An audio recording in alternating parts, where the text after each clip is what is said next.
1, 2, 3, 4. Nate, you good?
Just be very careful not to get trouble. Yes, sir. Very good. Thank you.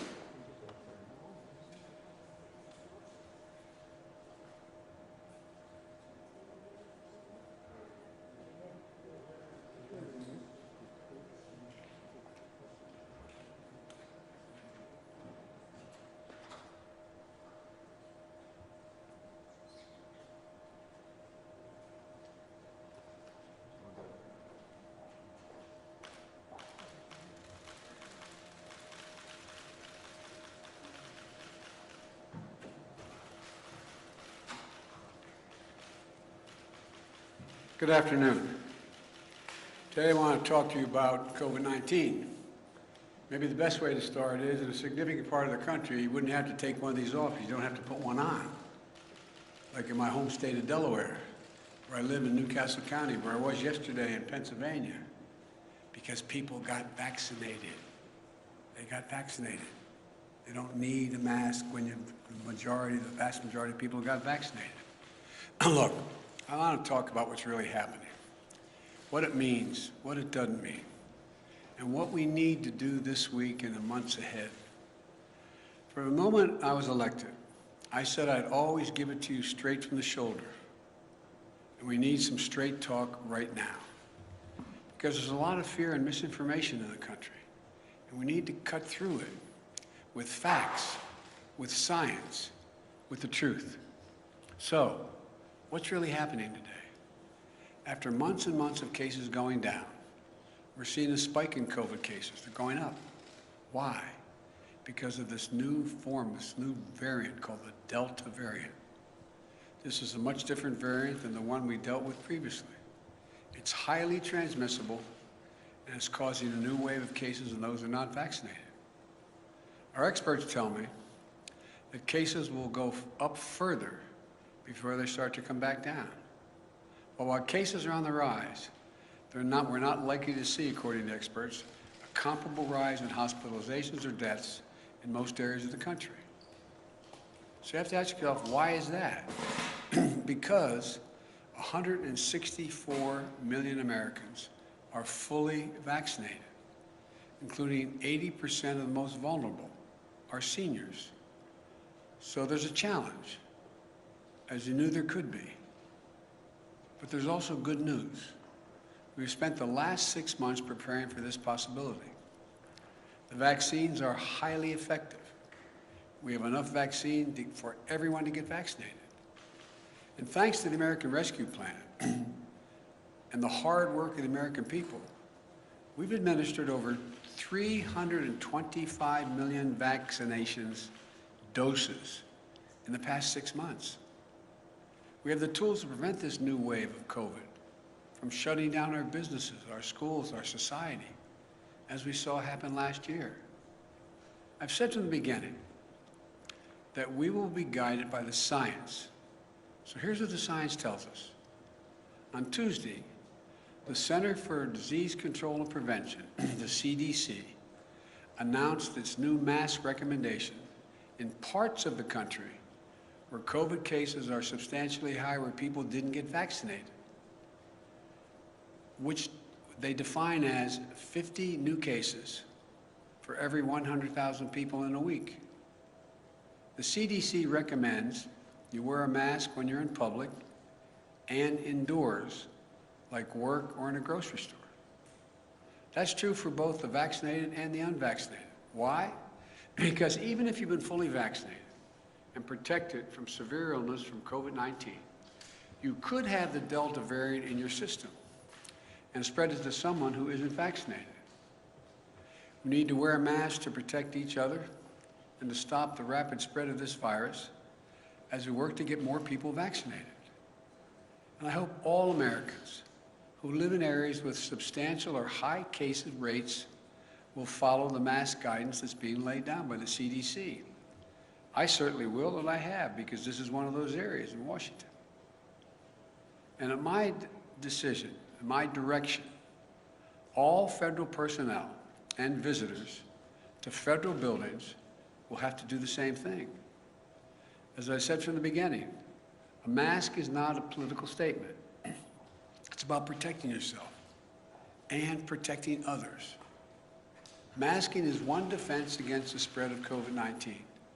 But make no mistake, vaccines are the best defense against you getting severely ill from COVID-19. The very best defense.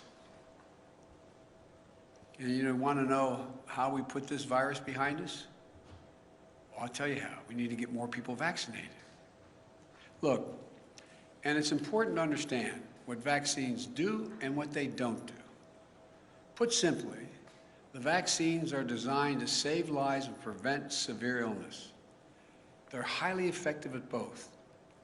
190 million Americans have had at least one shot. Of that group, about 90% are done now, and 10% are waiting for the second shot. To those folks who have one shot, but not the second, go get the second shot. Even if you're overdue for the second shot, it's not too late. Go get the second shot now. The bottom line is, if you're fully vaccinated, you're highly protected from COVID-19. But I also know that many of you who are vaccinated are concerned about what's called breakthrough cases. Yes, some fully vaccinated people will still test positive, and some will show some symptoms of COVID-19. That's expected with almost every vaccine there is for other diseases. But breakthrough cases remain rare, and almost all are mild cases. In fact, virtually all hospitalizations and deaths are among the unvaccinated. I also know many of you are wondering if you need a booster shot to add another layer of protection. As of now, my medical advisors say the answer is no. No American needs a booster now. But if the science tells us there's a need for boosters, then that's something we'll do. And we have purchased the supply, all the supply we need to be ready if that was called for. Folks, the truth is, as more people get vaccinated, we are better protected as a nation to continue reopening safely and responsibly.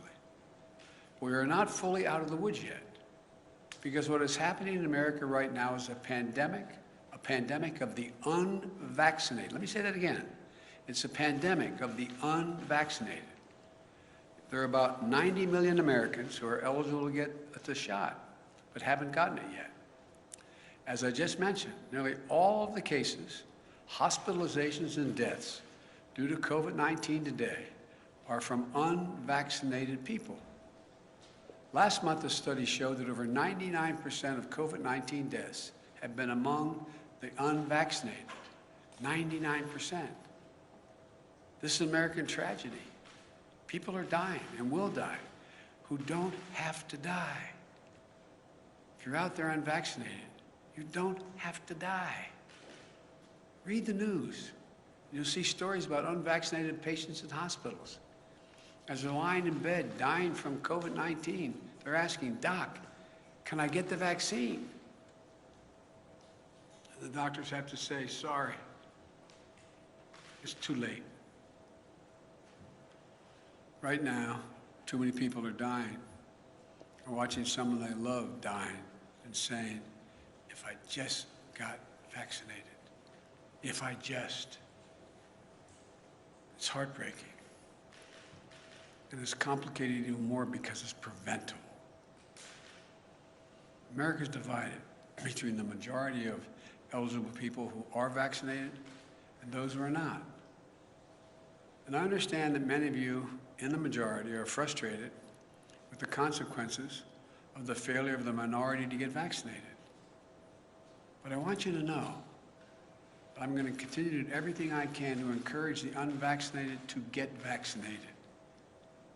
That includes addressing hesitancy and misinformation head-on. For example, I know some of you who are unvaccinated think the development of a vaccine was rushed, therefore I'm not going to take a chance.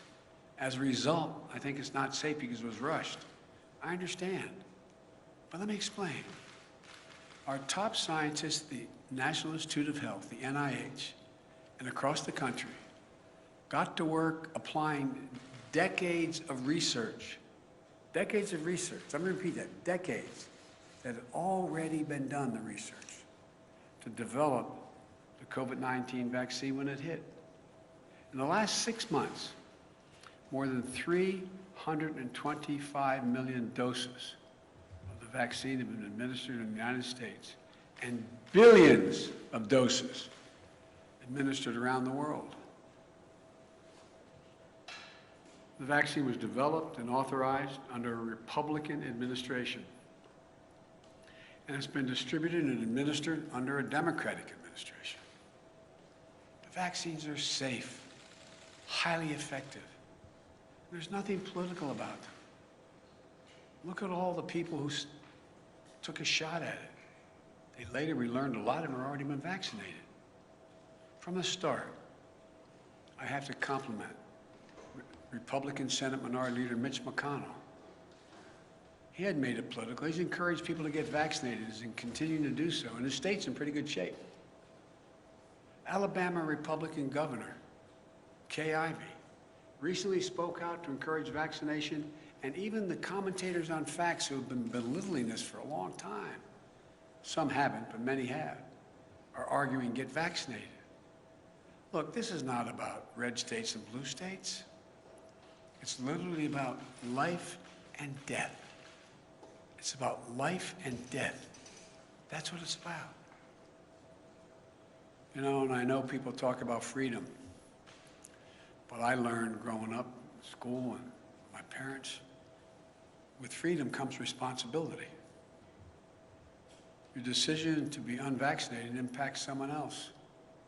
Unvaccinated people spread the virus.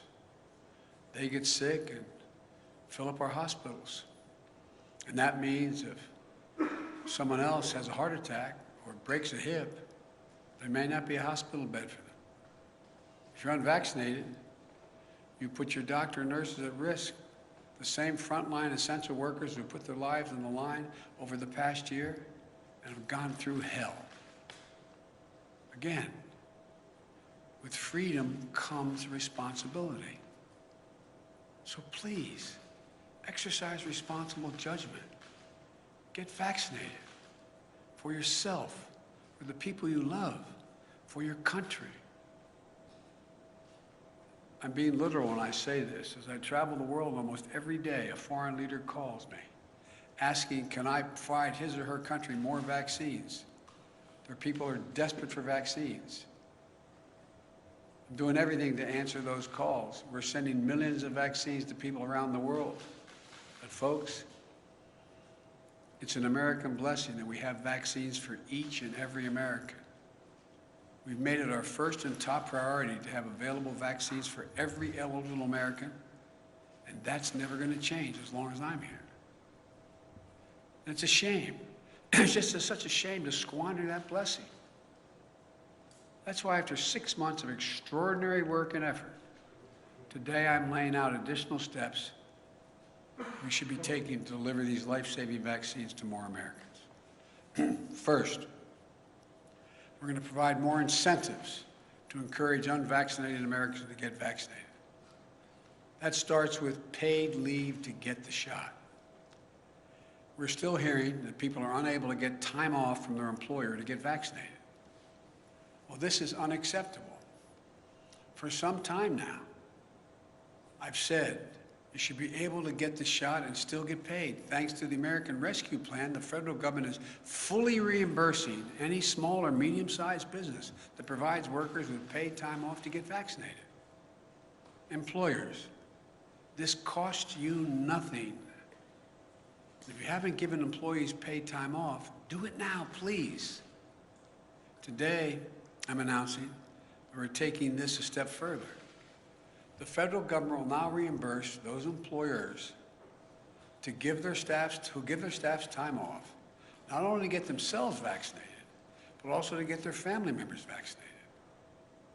That means employers can get reimbursed if they give parents time off with paid leave to take their kids or their own parents to get vaccinated.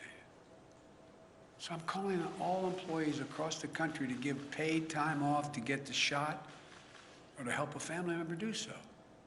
I promise you, it will cost you, the employer, nothing. You'll be reimbursed. Secondly, I'm announcing that we'll continue to work with states to encourage unvaccinated people to get vaccinated. In February, the grocery store chain Kroger's offered $100 to their associates if they would get vaccinated, and it worked. Vaccination rates moved up from 50% to 75% among their employees. States like New Mexico, Ohio, and Colorado are offering similar incentive programs that have helped increase vaccination rates. So today, I'm calling on all states and local governments to use funding they have received, including from the American Rescue Plan, to give $100 to anyone who gets fully vaccinated. I know the paying people to get vaccinated might sound unfair to folks who've gotten vaccinated already. But here's the deal. If incentives help us beat this virus, I believe we should use them. We all benefit if we can get more people vaccinated. But in addition to providing incentives to encourage vaccination, it's time to impose requirements on key groups to make sure they're vaccinated. Excuse me. Just this week, we took an important step to protect our veterans.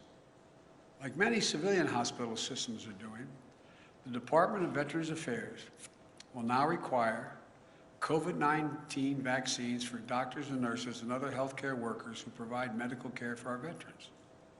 We must do everything possible to protect our veterans from getting COVID when they come to get medical care they so richly earned serving their country. We owe them.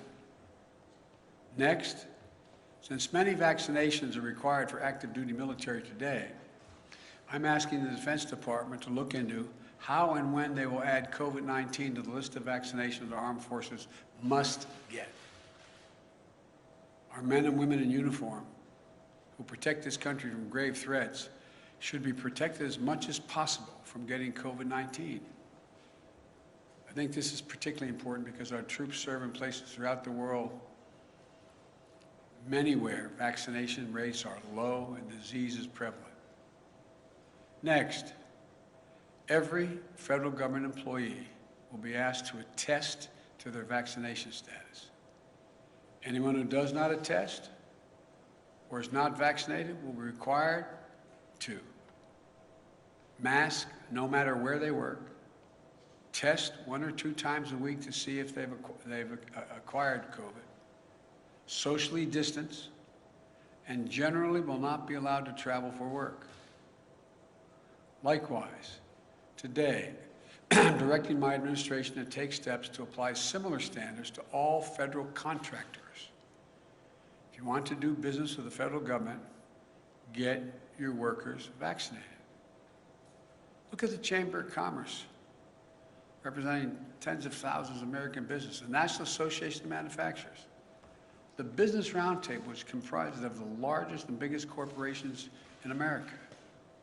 They're all applauding the actions the federal government is taking and urge them to follow suit. I also commend the National Football League. It has announced that if there are outbreaks among unvaccinated players and personnel, then the team risks forfeiting games. I urge other sport leagues at every level to take every step they can. Every day, more businesses are implementing their own vaccine mandates. And the Justice Department has made it clear that it is legal to require COVID-19 vaccines. We all want our lives to get back to normal. And fully vaccinated workplaces will make that happen more quickly and more successfully. We all know that in our gut. With incentives and mandates, we can make a huge difference and save a lot of lives. I also want to speak to families with children in school. We can and we must open schools this fall, full time. It's better for our children's mental and emotional well-being, and we can't afford another year out of the classroom. Every school should be open, and we're giving them the tools to be able to do so safely. Even in those areas where they have a higher vaccination, they have a higher rate of COVID. Through the American Rescue Plan, we provided schools billions of dollars to implement safety measures, better ventilation, social distancing, and other measures. In March, when vaccinations were scarce, I prioritized teachers and school workers by utilizing our federal pharmacy program. Almost 90% of educators and school staff are now vaccinated. Additionally, the CDC has provided clear guidance on how all schools can safely protect the kids and bring them back to the classroom. Every student wear a mask. It's that simple. So we've funded safety measures in schools, we've vaccinated teachers and staff, and we can mask up our kids for further protection. But once again, there's one more thing we need to do. Get more adolescents, ages 12 and up, vaccinated now that they've been cleared. In the past week, the good news is we've seen the average number of 12 to 17-year-olds getting vaccinated increase 22% per day. Today, I'm asking school districts to host one last pop-up vaccination clinic over the coming weeks for kids ages 12 and up. We're directing the federal pharmacy program to help make that happen. Parents, get your children vaccinated. You do it for so many other things right now. For kids under 12, if and when the vaccines are deemed safe for them, we'll be prepared to get the vaccines administered as quickly and as safely as possible. Look, and as we work to vaccinate more Americans, we're prepared for outbreaks in areas where there are unvaccinated people. My administration has made it clear to every governor that more federal resources are available to them. This includes deployment of surge teams composed of experts from the CDC and the Federal Emergency Management Agency, the FEMA. We're going to continue to provide states with more testing, treatments, protective equipment, personnel, mobile vaccination clinics to stem the surge of the virus among the unvaccinated. The pictures of hospitals in several states overloaded with patients is unnecessary, avoidable, and tragic. You know, we'll help any health system overloaded and unable to cope with the spike in cases. We're ready to do that. Let me close with this. If you're at home and vaccinated, but anxious, or even angry, or if you're at home and unvaccinated, unbothered, and unconvinced, let's step back and see where we are. Just remember how we've emerged from a dark winter into a hopeful spring and summer. But really remember just how dark that winter was. Over 3,600 Americans were dying each and every day. And now, even with the surge among the unvaccinated, we're down to that 300 Americans a day. Significant. Millions of people were out of work, out of homes, out of hope and going hungry. Remember those long lines? People in their automobiles waiting for a box of food to be put in their trunk? Experts and pundits said we couldn't get the vaccines. And even if we could get the vaccines, we couldn't get them in people's arms. We couldn't get them vaccinated. They predicted our economy would collapse. Remember how we stayed focused and how we went to work? In 6 months, we got 164 million Americans fully vaccinated. Because we vaccinated so many people, put in place so many safety measures, and got economic help to businesses and people most in need, our economy is recovering. More than 3 million Americans are back to work since I was sworn in. A faster job growth than any previous administration, any. We're experiencing the fastest economic growth in nearly 4 decades, the best in the world as of now. In fact, today's GDP numbers show that in the first half of the year, our economy grew faster than any point in nearly 40 years. Our economy grew more in 6 months than most Wall Street forecasters expected for the entire year before we implemented our plan. And just yesterday, we announced a bipartisan infrastructure deal that's going to continue this momentum over the long term by making the most significant investment to rebuild America in nearly a century. But we still have to face many challenges. We still have a lot of work to do as we readjust to a post-pandemic economy. But we have the right plan. We're coming back. We just have to stay ahead of this virus. I know this is hard to hear. I know it's frustrating. I know it's exhausting to think we're still in this fight. And I know we hope this would be a simple, straightforward line without problems or new challenges. But that isn't real life. We're coming out of the worst public health crisis in 100 years, the worst economic crisis since the Great Depression. As I told you before, I carry a card in my pocket. I hope I have it with me. I have carry a card in my pocket with the number of Americans dead from COVID-19. As of today, this morning, the total deaths in the United States were 609,441. Granted, the death rate per day is way down. It's down to 400 about. But that's more deaths than World War I, World War II, Vietnam, 9/11, Iraq, and Afghanistan wars combined. This is as tough as it gets.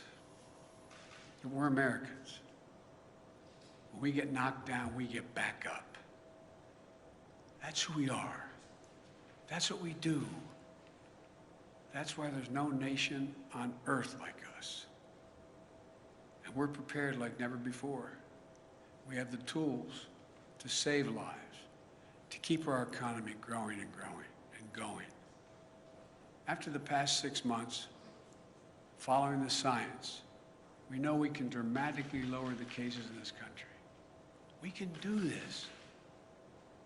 We brought our economy back to life and we kept it going. We know we can send our kids back to school. We know we can beat this virus. We can do this. We all just have to do our part. My fellow Americans, this nation has never failed. We have come together as the United States of America. So I say to all those who are unvaccinated, please, please get vaccinated. And to the rest of America, this is no time to be despondent or let our guard down. We just need to finish the job with science, with facts, with the truth. Together as Americans, we're going to be able to beat this. May God bless you all, and may God protect our troops. Thank you.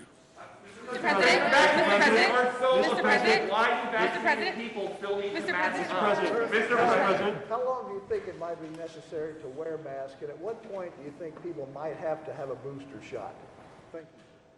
I said in my talk, the booster shot is not needed now. It is possible that it'll be needed later. I don't know. The science hasn't dictated that yet. And the first part of your question? How long do you think people might have to wear a mask again? Well, if you notice, a lot of places people don't have to wear masks. Let's get that straight. The places where people have gotten vaccinated, where we have a high vaccination rate, people do not have to wear masks at all.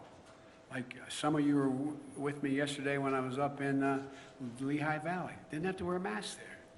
Don't have to mask if you come home to Delaware with me. I know you love doing that. But you don't have to wear a mask.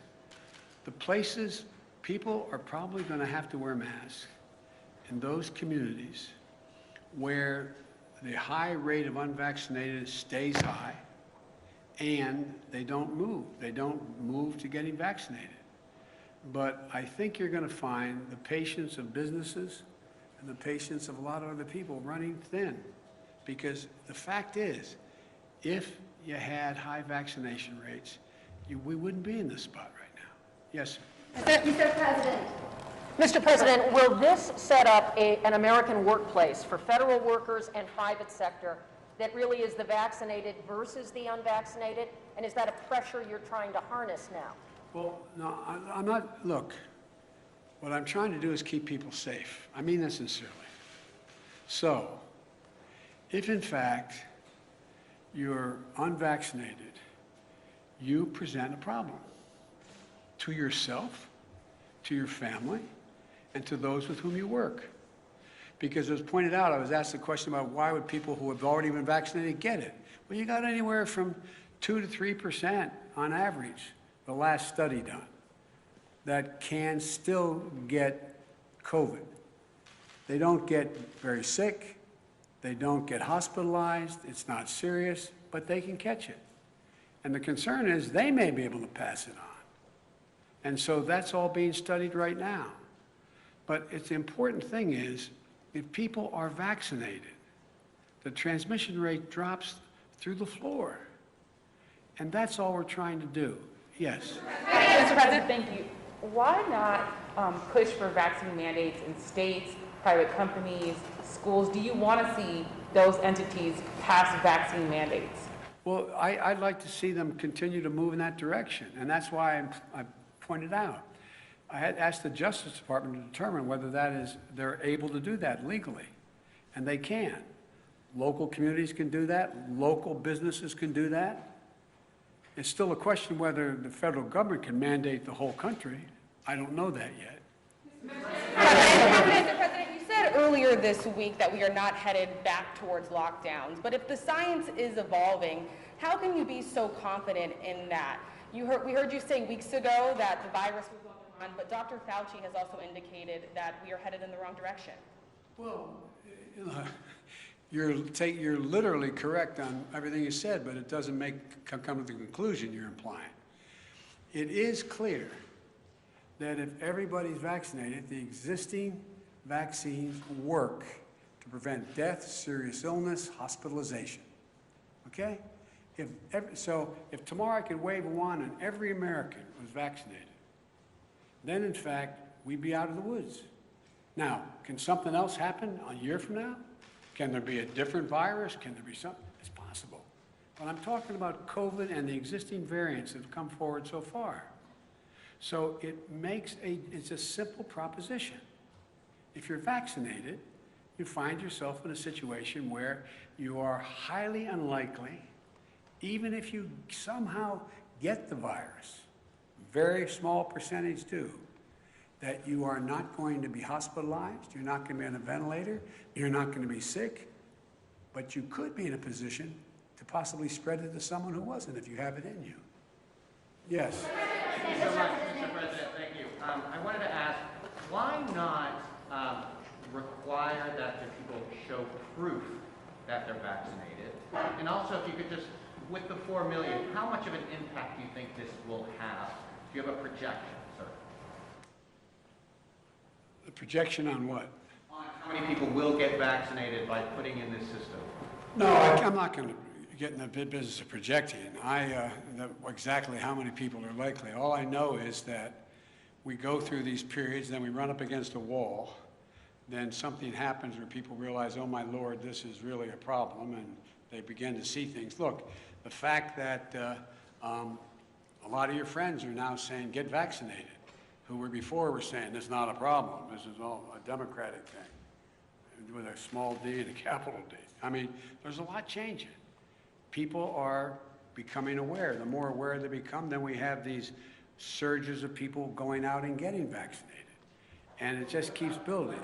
I'm sorry, sir. What about what? What about requiring proof, sir? Well, there's two ways to do it. I think you're going to see some institutions doing that. Like, you're going to fly abroad, you're going to have proof. You're not just going to be able to say, yeah, I got tested. You got to provide proof. My guess is if we don't start to make more progress, a lot of businesses and a lot of enterprises are going to require proof for you to be able to participate. Mr. President, back. And then I'm going to take off shortly here. What further actions are you going to take to encourage private businesses to follow this type of model to either require vaccines or require testing or other preventative procedures? I just did. I'm going to keep at it. I'm going to keep talking about it around the country. Are you going to reach out to private businesses, meet with them, try and actively encourage them to follow this model? Well, I have. That's why we have folks from the Chamber of Commerce to the manufacturers, et cetera. So, you know, am I going to call a meeting of every, business in the country to come to Washington or go on? I have made the case repeatedly. I doubt whether there's a single solitary business that doesn't understand that I think it's smart for them to require testing, and if you can't demonstrate, you can't prove you've been vaccinated, you have to be tested.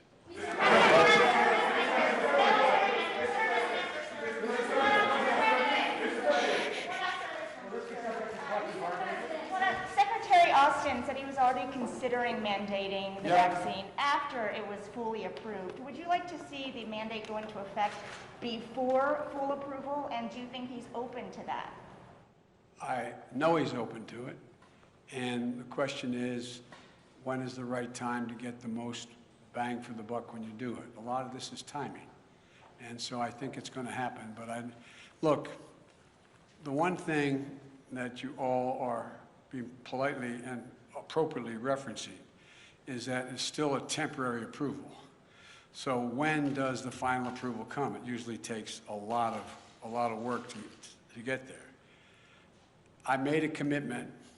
I would not tell anyone in the Justice Department who they should prosecute, and I would not tell the health industry, the government health entities, what they should say and do. But my expectation is they're going to reach that conclusion in the early fall. Thank you very much. Mr. President, you said if you are fully vaccinated, you no longer need to wear a mask. And it seems... No, I didn't say.